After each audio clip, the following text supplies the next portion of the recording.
आज रेसिपी पाई आपण माने पूरा मेजरमेंट करके नेबे देखिए पूरा परफेक्ट बनिवो आ बहुत ही टेस्टी बनिवो। तो एठी मु गोटे बाउल रे कोन करछि 2 गिना पानी को मापी के एठी नेछि आ ए पानी के हमें कोन करबा ना टिके भलो भाबरे फुटिया पई दबा बा गरम हे गले हमें सेथिरे दे देबा गोटे बड़ चामच रा धळा राशि निहाती भाबरे देबे बहुत ही भल लागिवो। आ आधा चामच हमें दे देबा कोन गोटा जीरा ए सब टिके पकई सारला परे हमें सेथिरे दे देबा कोन आधा चामच लूण बा आपण माने टेस्ट अनुसार देखिकी लुण को पकेइबे। तो एठी तापरे हमें दे देबा गोटे बड़ चामच अदा रसुण आ कंचा लंका छेचा को एठी पकेइ नबा। निश्चित एई छेचा को आपण माने पकेइबे देखिए बहुत ही बढ़िया फ्लेवर आसीबो। एबे सेथिरे दे देबा किछि कटा हेतिबा धनिया पत्र को आउ ताकू 3 रु 4 मिनिट भल्लो भाबरे पानी को फुटिया पई एठी छाड़ देबा। तापरे हमें सेथिरे दे देबा गोटे बड़ चामच रिफाइन तेल आपण तेल बदल रे घी मध्य दे परिबे। तापरे सेथिरे अल्प टिके हमें खाइबा सोडा दे देबा।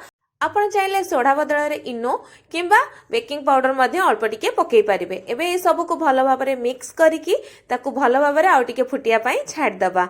एबे एटा हमर भलो भाबरे फुटी गलानी। तो जो माने बाउल में मापी की नैथिली पानी सेई बाउल में मापी की मु नै जाईची कोन गोटे गिना चाउलर चूना। बस देखिए से गोटे गिना चावल चूना ना बहुत ही बढ़िया टेस्टी आमर माने जलखियाटे बनिबो। तो एथिरे अल्प अल्प एबे पकेकी याकू गोळेई नेबे एका बेले के पकेइबेनी नहले सेटा बिंडा आसी जिवो। एबे गैस रो फ्लेम को पूरा लो कर देबे।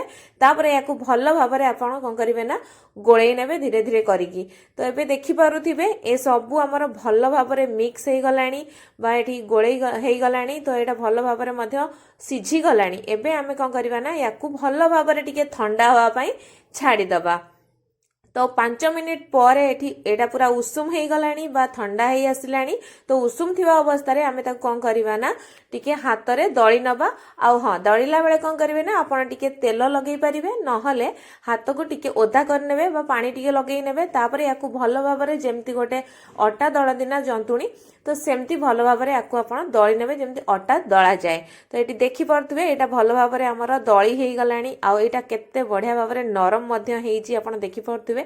तो एटाकू अबे हमें कौन करिवा ना माने एथरू हमें पोर्शन बाहर कर दबा। तो एठी मु ताकू 3टा पोर्शन रे भाग करिकी नै जाउची। तो एठी ताकू मु एठी आपण जे कोनोसी शेप देई परिबे।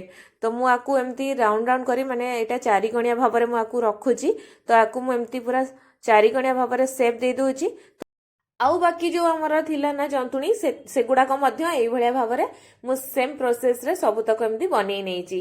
तो एबे हमें कोन करिवे ना गोटे कड़े धिरे मु एमती गोटे जाली को नै जाईची आ ता ऊपर हल्का माने तेल टिके एदर लगे नेची। आपण घी मध्य लगेई परिबे आउ पानी टक पूरा गरम कर नेची। एबे सब तक ए जो हम बनै थिले ना तापर थोई दबा आ याकू घोड़े की बेसी नहीं 10 रु 15 मिनिट पूरा कम आंचर ही आमे याकू स्टीम हवा पई छाड़ दबा नहले एटा कंचा रहि जो भितरो टिके कादुआ कादुआ लागिवो।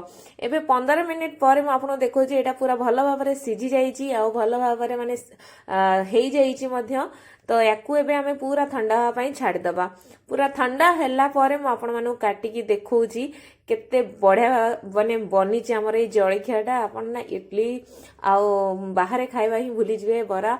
तो ए सब देखंतु केते नरम हेची आ केते बढ़िया बने छि। आपण याकू चाहिले एमती कट करिकी तड़का लगे कि मध्य आपण माने खाई परिबे नहले याकू आपण खाली मध्य खाई परिबे।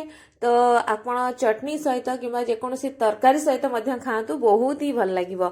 आ थरे एमती माने कम दिन सरे बने की देखंतु आ बनांतु खांतु आ किपरि लागला आम कमेंट बॉक्स रे कमेंट करी निश्चय जणांतु।